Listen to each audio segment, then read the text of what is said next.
Ever feel like you're, I don't know, trying to read a secret code when you look at mutual funds? You see the price, sure, but what are you actually paying?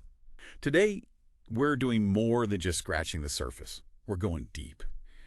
Think of this as getting the decoder ring for all those mutual fund fees, the different share classes, and how to make smarter choices.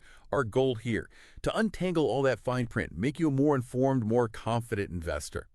And the insights we're using for this deep dive, they come from some really solid excerpts on mutual fund fees and investment company essentials. It's like a practical guide through the jargon. So yeah, we're going to pull out the most important bits of info, help you dodge the common traps, and maybe even find ways to make your investments work harder. Okay, let's unpack this. First things first. When you're looking at buying mutual fund shares, probably the most critical thing to get your head around is the total cost of fund ownership. It's way more than just, the obvious sales fee or the load you might see up front. It's all the little things that can eat away at your returns over time. That's absolutely the right place to start, because beyond any initial sales charge, funds have ongoing annual fees. These are based on the fund's net asset value, the NAV, and they generally fall into, let's say, three main buckets. You've got 12b1 fees, service fees, and administrative charges. Let's break those down. Okay, first up, 12b1 charges. Think of these as like the fund's marketing and sales budget. They pay for distributing the fund shares, so sales concessions to brokers, advertising, even printing the prospectuses. These are ongoing, they're asset-based, meaning they're percentage of your investment, and they're usually deducted quarterly. They might seem small, but they're always there, working in the background. Okay, so that's marketing and distribution. What about service fees? Right, service fees. They often fall under that same 12b1 plan umbrella. These are more for, let's say, personal service or account maintenance. A common example is trailing commissions or trailers. These are ongoing payments to the registered rep, the RR, who handles your account. And then finally, administrative charges. These cover the operational nuts and bolts, paying the custodian bank that holds the assets, the transfer agent who keeps track of shareholder records, stuff like that. Got it. So these are kind of the hidden layers. But you mentioned something about disclosure. How do we find these? Yeah, and this is key. Mutual funds are required to disclose all their fees. You'll find them laid out pretty clearly, actually, in a standardized table. It's right near the front of the fund's prospectus. Like a nutrition label, Yeah, almost. exactly. A nutrition label for your investment. And that leads us to a really important number, the expense ratio. Think of this as, well, your personal wealth erosion meter, maybe. It's the percentage of the fund's assets used each year for its operating costs. How it's calculated? Simple. Total expenses divided by the average net assets of the fund. Now, this ratio includes the management fee, those administrative fees we talked about, and the 12b1 fees, but, and this is important, it does not include any sales charges like front-end loads. Those are separate. Okay, so it bundles the ongoing operational costs. What's a typical range for that? Well, it varies quite a bit. You might see expense ratios from as low as, say, 0.20%, maybe even lower, up to 2% or sometimes even more, depending on the fund. It really depends on the type of fund, active versus passive, for example, and the share class you own. And here's a useful tip. No-load funds, the ones without those upfront sales charges, usually have lower expense ratios. Their 12b1 fees are often capped, maybe around 25 basis points or 0.25%. Okay, so we're talking percentages, maybe 1%, maybe half a percent. Why does this matter so much to the average investor, to you listening? Because compounding works both ways, right? A seemingly tiny difference, maybe just 0.5% in fees each year, over 10, 20, 30 years, that can add up to tens, maybe hundreds of thousands of dollars less in your pocket. It directly impacts your total return. Wow. Okay, so understanding those fees is step one. But then you mentioned share classes. How do those fit in? This is where it gets really interesting, I think. Most funds offer these different classes of shares. Class A, Class B, Class C are the most common. And the main difference between them is how they charge you for sales and distribution. Your choice here really depends on how long you plan to stay invested. Exactly right. Each class is sort of tailored for a different time frame. Let's start with Class A shares. These usually come with a front-end load. That means the sales charge is taken out right when you invest. So, for example, you put in $1,000, maybe there's a 5% load.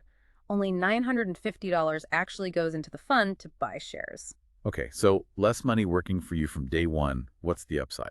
The upside is that Class A shares typically have very small or sometimes zero ongoing 12b1 fees. So their internal expenses year after year are lower. This makes Class A generally the best fit for long-term investors, people planning to hold for many years. That initial charge gets spread out, and the lower ongoing costs win over time. Makes sense. Okay, what about Class B? Right, Class B shares. These often look attractive because they usually have no upfront sales charge. Your whole $1,000 goes to work immediately.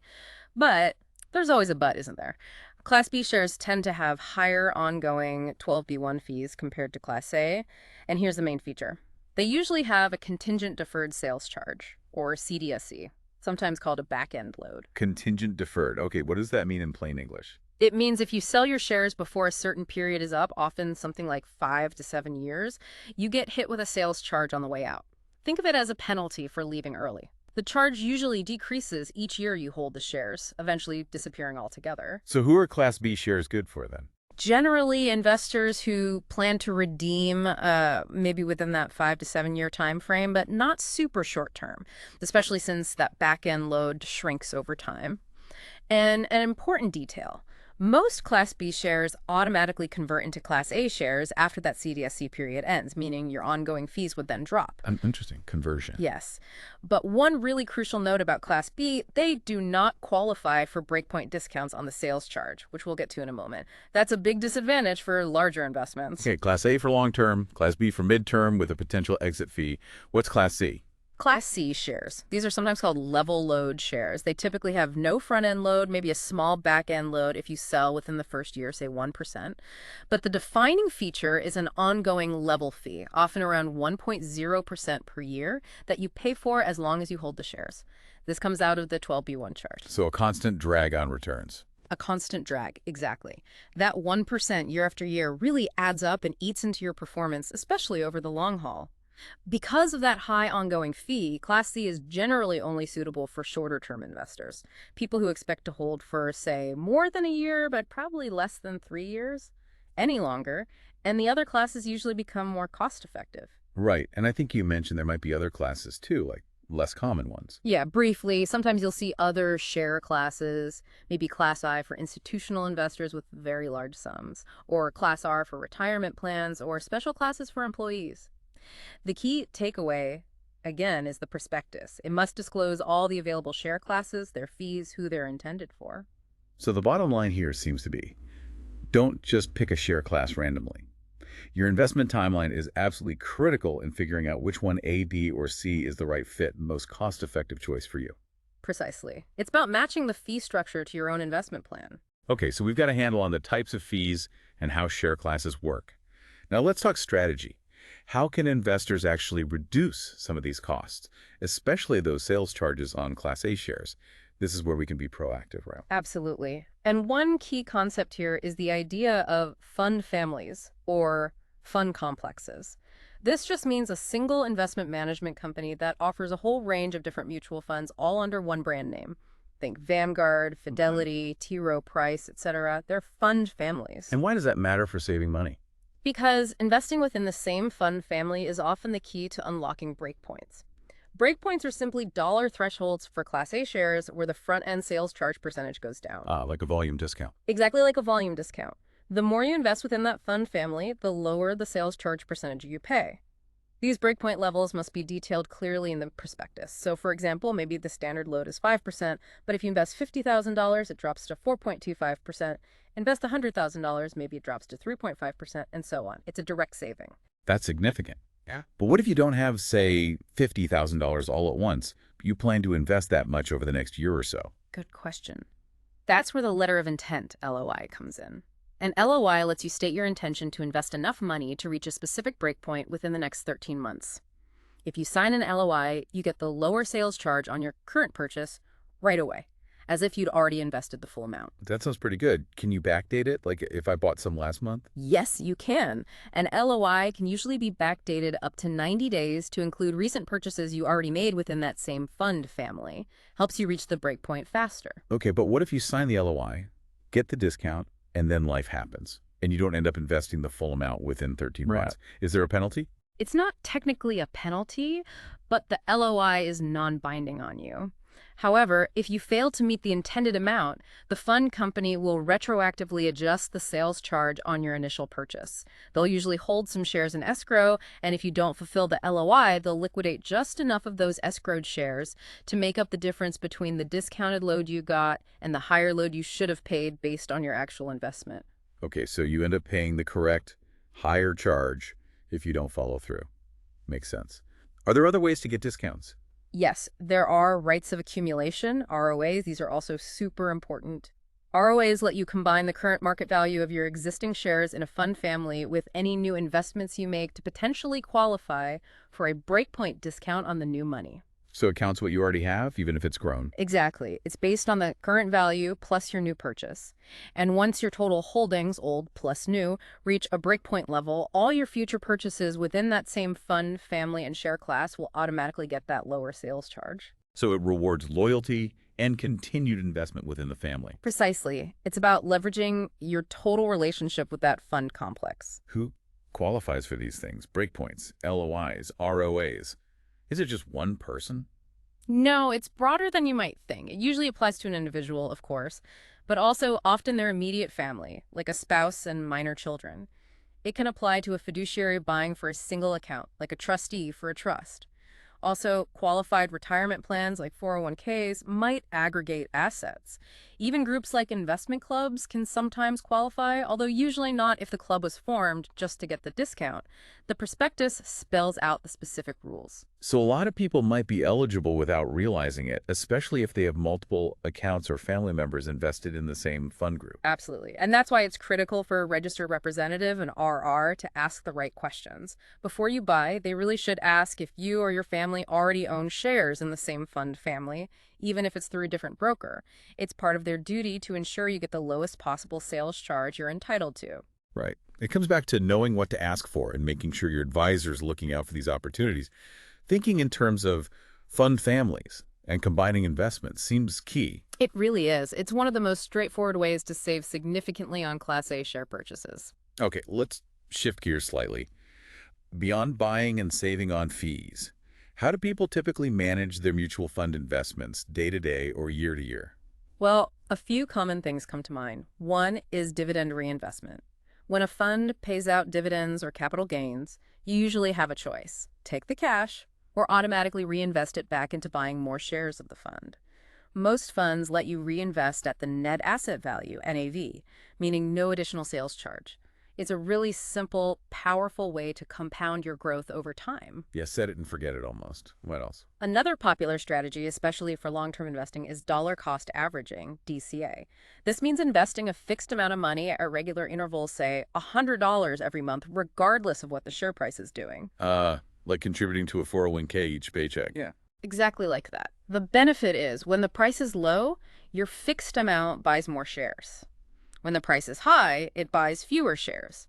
Over time, this tends to lower your average cost per share compared to investing a lump sum. It takes the emotion out of trying to time the market, which is great for long-term goals like retirement. Makes sense. And what about getting money out? Selling shares? Right, redeeming shares. It's usually straightforward. You can sell your shares back to the fund company on any business day, and you'll get the NAV calculated at the end of that day. And by law, specifically the Investment Company Act of 1940, the fund has to send you your money, the proceeds, within 7 calendar days. 11 days. Okay. Are there ever fees for selling? You mentioned the CDSC for Class B. Yes. Besides CDSCs, some funds might have redemption fees.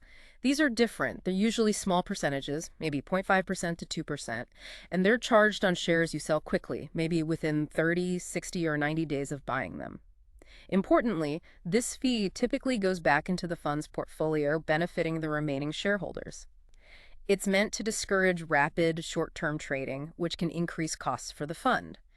Many funds waive these fees if you hold the shares past that initial short period. Okay, so more of a deterrent for flippers than a profit center for the fund company. Exactly. And for people needing regular income, say in retirement, funds often offer systematic withdrawal plans. These let you set up automatic regular payments from your fund account, maybe monthly or quarterly. The fund will pay you first from any accumulated dividends, then from capital gains. If that's not enough to meet your requested payment, it will start redeeming your actual shares, the principal. And you can structure those payments differently. Yes, usually 3 main ways. You can ask for a fixed dollar amount each period. or a fixed percentage of your account value at that time. Or you can set a fixed time period telling the fund, liquidate this account completely by sending me payments over the next 10 years, for example. Lots of flexibility there. Okay, we've covered buying, managing, selling. But now let's talk about some things investors really need to watch out for. The potential pitfalls, the prohibited sales practices. This feels crucial for protecting yourself. It absolutely is. Regulators like FinAnar are very focused on ensuring RRs act in their clients' best interests, not just chasing commissions. And there are specific practices they target. Probably the most well-known is breakpoint sales. This is a big no-no. It happens when an RR recommends you purchase an amount of Class A shares that is just below a breakpoint threshold. This is like investing $49,000 when the breakpoint for a lower fee is at $50,000. Exactly. Doing that deliberately without informing you about the breakpoint or the possibility of using an LY to reach it is prohibited. It costs you money just so the RR potentially gets a higher commission. Wow. Okay. What else? Related to that, RRs shouldn't recommend splitting a large investment that could qualify for a breakpoint across multiple different fund families, just to say diversify superficially. If keeping it in one family gets you the discount, that should usually be prioritized or at least discussed. And remember how Class B shares don't get breakpoints? Right. So an RR generally should not recommend Class B shares for a large investment where the client would have qualified for significant breakpoint savings in Class A shares. The recommendation should typically lean towards Class A in that scenario. That makes sense. Putting the client savings first. Yes. Then there's the issue of moving money between funds. We need to distinguish between switching and exchanging. Switching is when an RR recommends you sell shares in Fund Family X and use the money to buy shares in a different fund family, Fund Family Y. This is often a red flag because it might involve paying a new sales charge on the purchase Fund Family Y, potentially just to generate another commission for the RR. It needs a very clear justification for why it benefits you. Okay, so switching involves moving between families and might trigger new fees. What's exchanging? Exchanging is moving money within the same fund family, selling Fund A and buying Fund B, but both are managed by the same company. Exchanges within the same family are usually permitted without an additional sales charge, often at NAV. So this is generally not considered a problematic sales practice, more like portfolio rebalancing. Got it. Different families is switching, potential issue. Same family is exchanging, usually okay fee-wise. Correct. But, and this is vital for both switching and exchanging, the IRS views any sale as a taxable event. So even if you just exchange shares within the same family and pay no sales charge, if you sold the first fund at a profit, you might owe capital gains tax. That tax consequence is always a factor. Oof, yeah, the tax man always gets his due. So what does this all boil down to for the listener? It means being vigilant. Ask questions. Understand why a particular share class or transaction is being recommended. Know about breakpoints. Be aware if a move triggers taxes or new sales charges. It really is about being an informed participant in your own investments. Knowledge is power here. Now, we focused heavily on mutual funds because they're so common, but the source material did mention a few other types of investment companies. Maybe we can just quickly touch on those, just for context. Sure, happy to. They fall under the same 1940 Act regulation but have different structures. First, there are face amount certificate companies. Honestly, these are extremely rare nowadays, almost historical. They issue debt certificates promising a fixed payout at maturity or a lower surrender value if cashed early. You probably won't run into them much. Okay, rare birds. What else? Unit investment trusts, or UITs, these are a bit different. They're set up under an indenture, have trustees, not a board of directors like a mutual fund. UITs typically hold a fixed portfolio of securities, often bonds or preferred stocks designed to provide income. They issue redeemable units, usually in the $1,000 increments. The key difference, UITs are supervised, but they are not actively managed. The portfolio is generally bought and held, no ongoing management fees like a mutual fund. Interesting. Fixed portfolio, no active management. Got it. And the last one. Closed-end investment companies, or closed-end funds. These are also management companies like mutual funds, but with some major differences. First, they do a one-time IPO, issuing a fixed number of shares to the public. They don't continuously issue and redeem shares like mutual funds do.